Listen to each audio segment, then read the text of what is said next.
So hello people, आज जो हम आइटम बनाने जा रहे थे उस आइटम का नाम हमें भी नहीं पता है, लेकिन हाँ उस आइटम में रवई का बैटर होता है जिसके अंदर ढेर सारी सब्जियां पड़ती है।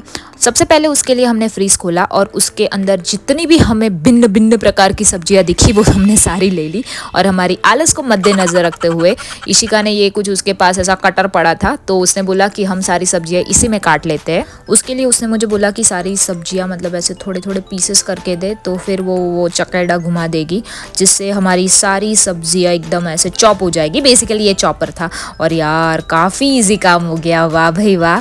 तो हमने सारी सब्जियां ऐसे ही रेडी कर दी। उसके बाद ये रवे का बैटर है और उसके अंदर हमने सारी सब्जियां डाल दी। फिर स्वाद अनुसार मसाले मतलब नमक, अदरक, जीरा मरी पाउडर। और हमारे से गड़बड़ ये हुई कि हमारी सब्जियां बढ़ गई थी मतलब रवे के कंपैरिजन में, इसलिए हमने थोड़ा सा रवा डाला बैलेंस करने के लिए। और घर पे क्या होता है, हम छाछ डालते हैं इसमें, तो अभी तो यहाँ पे थी नहीं तो इशिका ने बोला हम नींबू डाल देते हैं। तभी अचानक मुझे याद आया कि हमने ड्रायर में कपड़े डाले थे जो कि लेना बाकी है, और वो चीथरे हो जाए उसके पहले मैंने कपड़े ले लिए और उसको अपनी जगह पे ऊपर ऐसे रूम में रख के आए, बाद में हम कर लेंगे। और यहाँ पे हमारे सेशन शुरू हो चुके थे पुडले बनाने के। सो बेसिकली घर पे ना मैंने थियोरेटिकल सीखा था कि पुडले कैसे बनाते, प्रैक्टिकली हम दोनों का फर्स्ट टाइम था। थियोरेटिकल तो लगा था कि वाओ इट्स क्वाइट सिंपल, अब प्रैक्टिकली पता नहीं हो भी पाते या नहीं। So let's see. और यहाँ देखो, चलो हो गया धरार। इधर पहले ही पुडले का ब्रेकडाउन हो गया, फिर भी इशिका ने ऐसे चिपकाने की कोशिश की so that we can be back with it. फिर है ना हमने दूसरी कोरों से उसे उठाने की कोशिश की, लेकिन नहीं, हमारा पुडला unfortunately was not able to survive. We had to declare it DC. फिर जैसा था उसको उठा के हमने डाल दिया कि हम ही खाने वाले हैं ना, हम खा लेंगे। और ये तावड़ी को फिर धोने के लिए रख दिया क्योंकि फिर बाद में अगर करेंगे ना तो डिफिकल्टी हमें होगी। फिर हमने सोचा कि हम कोई और तावड़ी में करते, और हमारे पास वो नॉन स्टिक दिखी नहीं तो ये एक नॉन स्टिक दिखी तो वो हमने ले ली। फिर फॉर्चुनेटली हमें ना ये दूसरी वाली तावड़ी मिल गई जिसके ऊपर हमको लगा कि हम कर पाएंगे।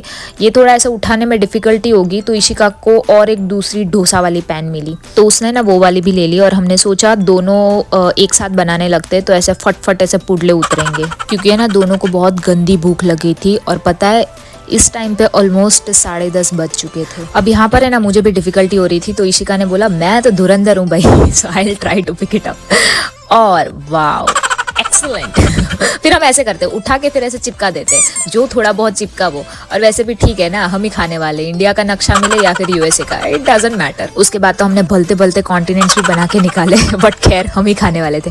और यहाँ पर है ना ऐसा फर्स्ट स्टेज ऐसा अच्छा जा रहा था। अब ऐसे इसमें तो ऐसा लग रहा था कि नहीं अच्छा होगा, लेकिन चलो इसमें भी सत्यानाश, मतलब कोई पुडला बनने के लिए राजी ही नहीं हो रहा था। हमने ना कॉन्टिनेंट्स बहुत बना लिए, फिर हमने सोचा हम ऐसे कुछ प्राणी बनाते, तो ये वाला इशिका ने बतख बनाया था और इधर बतख का भी मर्डर हो गया। दो वी आर वेज, लेकिन बोलना पड़ेगा कि इशिका ने बतख का कीमा बना दिया। ऐसे दिखने में आपको पुडला कम लोचा ज्यादा दिखेगा, लेकिन ऐसे चखने में पुडला ही लग रहा था। सो चखने में इट वॉज क्वाइट टेस्टी, मतलब आप इतना तो बिलीव कर सकते हो। बहुत सारी स्ट्रगल के बाद भी हमने हार नहीं मानी and we kept on trying trying trying. मतलब ऐसे हार मानना तो हमारे खून में लिखा ही नहीं है। मतलब पूरे एमबीबीएस में एटलीस्ट हमने एक चीज़ सीखी है कि ज़िंदगी कितनी भी झंड बन जाए लेकिन हमें हार तो नहीं ही मानना है। And we kept on making and finally oh here we became pro. हमारा पहला पुडला सक्सेसफुली लैंड हो चुका था और अब धीरे धीरे मेरे पुडले भी ऐसे उतरने लगे थे। और ये दूसरा पुडला सक्सेसफुली लैंड हो चुका था। और अब के बाद तो हमारे सारे पुडले ऐसा, मतलब है ना हमें ट्रिक ऐसे मिल गई कि ओके फाइन ऐसे बनाते। और है ना हम लोग इतने थक गए थे और भूखे तो इतने हो चुके थे, तो हमने सोचा कि हमें ना ऐसे डिश बीच में रखते, खाते जाते बनाते जाते, खाते जाते बनाते जाते, क्योंकि यार ये तो कब तक इतने पुडले बन पाएंगे हमसे। देखो अभी भी ऐसे कॉन्टिनेंट्स तो बन ही रहे थे, लेकिन हाँ ठीक है एटलीस्ट ऐसे उठ रहे थे। So we were quite happy कि चलो फाइनली हमारे पुडले बनने लगे। અને અસહ્ય ભૂખ લાગવાના કારણે હવે અમારાથી કંટ્રોલ થાય એમ હતું નહીં, એટલે અમે ડીશ વચ્ચે મૂકી બનાવતા ગયા ખાતા ગયા, બનાવતા ગયા ખાતા ગયા। અને પૂછોમાં આટલા પુડલા ઉતારવામાં તો મેં ઢગલો વાસણ બગાડ્યા હતા। હવે દુઃખ એ વાતનું હતું કે આ બધા વાસણ પાછા અજવાળવાના બી છે, બટ ઠીક છે કાંઈ નહીં। હવે વિચાર્યું પહેલાં પેટ પૂજા તો કરી લેવી, પછી હવે વાસણનું બી જોયું જશે। એક ટાઈમ પછી તો હવે તો છે ને આમ સ્પીડ બી આવી ગઈ બનાવવામાં, એટલે અમે ફટફટ ફટફટ ફટફટ બધા ઉતારી દીધા। અને ઈશિકા તો મેન એક્સ્ટ્રા પ્રો થઈ ગઈ હતી। એણે નાની નાની નાની સાઈઝથી ચાલુ કરતા કરતા એક ટાઈમ પછી તો એના એવા મોટા મોટા પુડલા બી એવા સરસ ઉતરવા લાગી ગયા હતા। યે હે વી સક્સીડેડ।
અને આ બધી કશમકશ રામાયણ કરતાં કરતાં તો અમને 11:30 તો ઓલમોસ્ટ થઈ ગયા હતા અને હજુ તો અમે પુડલા જ બનાવતા હતા અને બીજા દિવસે પાછું 5 વાગ્યાનું ઉઠવાનું હતું. એ તો અલગ જ સ્યાપો હતો યાર. આવા ટાઈમે મમ્મી યાદ આવે ખબર, આમ ઘરે તો આમ તૈયાર તગારે ખાવાનું મમ્મી બનાવી દેતા અને આપણે એને સવારે નાસ્તો કરીને વયા જવાનું. અહીંયા તો ભાઈ bro, life is real over here. કાંઈ નહીં, બસ જો હવે છેલ્લું બેટર હતું અને એક બાજુ છે ને મેં પાઇનેપલ બી કાપી દીધું. હવે પાઇનેપલ બી યાર જિંદગીમાં હું પહેલી વખત કાપવાની હતી, કારણ કે આપણે ત્યાં તો ખબર હે આમ રેડીમેડ પીસ આવે આવી રીતના, મતલબ કાપવાનું ન હોય. તો આ મેં છે ને આ એક ચપ્પુથી ન કપાયું, બીજું ચપ્પુ ટ્રાય કર્યું, પછી ત્રીજું ચપ્પુ લઈને આવી. ફોર્ચ્યુનેટલી હવે આનાથી કપાતું હતું. તો મને બી ખબર નહોતી કે હું સાચું કાપું છું કે ખોટું, બટ પછી મેં આમ ઉખાડવા લાગી. મને એવું લાગતું હતું કે મેં કંઈક વધારે પડતો જ આમ પીસ નથી કાઢી દેતી ને, તો મેં થોડોક ગલ કાઢીને ખાતી બી હતી ને યાર બહુ કાંટા વાગ્યા હો. પછી ઉપરથી ધ્રુવી આવીને તો મેં કીધું યાર હું સાચું કાપું છું કે કેમ, જરાક હેલ્પ કરને. તો એણે મતલબ થોડાક કાંટા એણે કાઢી દીધા, બાકી તો એમ તો ઘણું મેં કાપી કાઢ્યું હતું.